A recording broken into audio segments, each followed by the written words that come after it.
નમસ્કાર મિત્રો, મારી આ યુટ્યુબ ચેનલમાં આપનું સ્વાગત છે। આજના વિડીયોમાં આપણે માય રેશન એપમાં નવો ઓપ્શન એડ થયેલ છે, જેમાં તમે ઘરે બેઠા તમારા રેશન કાર્ડના એવા સભ્યના નામ છે કે જેને તમે ઓળખતા નથી, રેશન કાર્ડમાં બોગસ નામ છે અથવા તો તમારા રેશન કાર્ડમાંથી અલગ રેશન કાર્ડ બનાવેલ છે તેમ છતાં પણ તમારા રેશન કાર્ડમાં નામ લખાય છે કે તમારા રેશન કાર્ડમાં એવા સભ્ય છે કે જેનું મરણ થઈ ગયેલું છે, તેમના નામ તમારે રેશન કાર્ડમાંથી કમી કરવાનો છે। તો આ વિડીયો તમારા માટે જ છે, વિડીયોને છેલ્લે સુધી જોતા રહેજો। હું તમને સ્ટેપ બાય સ્ટેપ નામ કેવી રીતે કમી કરવા તેની જાણકારી આપવાનો છું। તો ચાલો વિડીયોની શરૂઆત કરીએ। સૌપ્રથમ તમારે માય રેશન એપ ઓપન કરવાની છે। એપ ઓપન કરી તમારે હોમ પેજ પર આવી જવાનું છે। હોમ પેજ પર આવશો એટલે તમને આ રીતે ઓપ્શન જોવા મળશે, જેમાં તમારે કુટુંબ ચકાસણીના ઓપ્શન પર ક્લિક કરવાનું છે।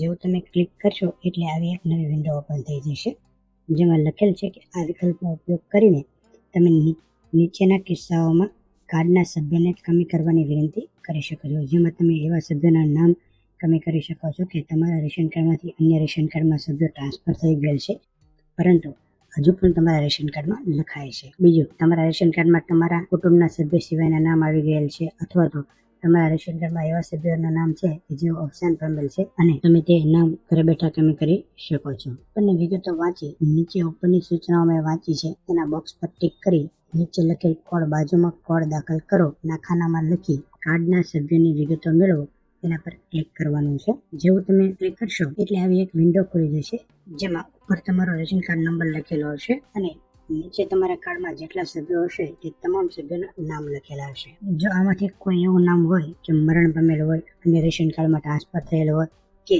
બોગસ નામ હોય તો નીચે કૃપા કરીને સભ્ય પસંદ કરો તેના પર ક્લિક કરવાનું છે। ખાસ એ વાત તમને કહેવાની કે અહીંથી તમે એ જ નામ કમી કરી શકશો કે જેનું કેવાયસી બાકી હોય। કેવાયસી થઈ ગયેલું હશે તો એવા સભ્યનું નામ અહીંથી તમે કમી કરી શકશો નહીં। જેવું તમે કૃપા કરીને સભ્ય પસંદ કરો તેના પર ક્લિક કરશો એટલે જે નામનું કેવાયસી બાકી હશે તે નામ બતાવશે, જેમાંથી તમારે જે નામ કમી કરવાનું હોય તે નામ પસંદ કરી નીચે કુટુંબના સભ્યની ચકાસણી કરો તેના પર ક્લિક કરવાનું છે। જેવું તમે ક્લિક કરશો એટલે જેમાં તમારી સંમતિ કાળજીપૂર્વક વાંચી જવાની છે અને વાંચી લીધા પછી નીચે હું સંમતિ સ્વીકારું છું તેના બોક્સ પર ટિક કરી ઓટીપી જનરેટ કરો તેના પર ક્લિક કરવાનું છે।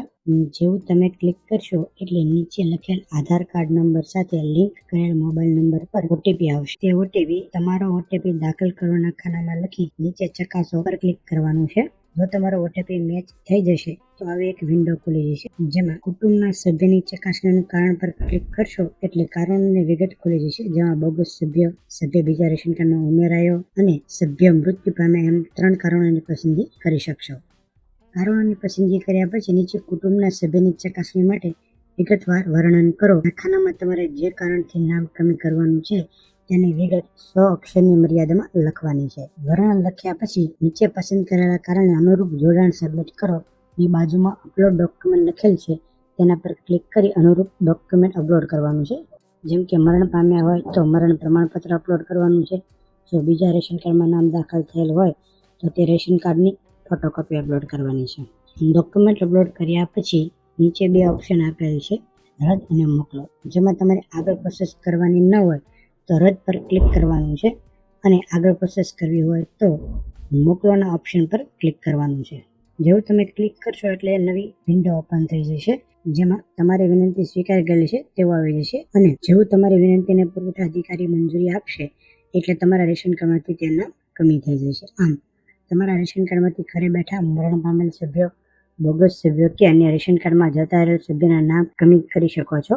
મિત્રો, વિડીયો જોવા બદલ ધન્યવાદ। જો આપને આ વિડીયો પસંદ આવ્યો હોય તો વિડીયોને લાઇક કરશો અને તમારા મિત્રોને વિડીયો શેર કરશો અને જો તમે ચેનલ પર નવા હો તો ચેનલને સબસ્ક્રાઇબ કરજો।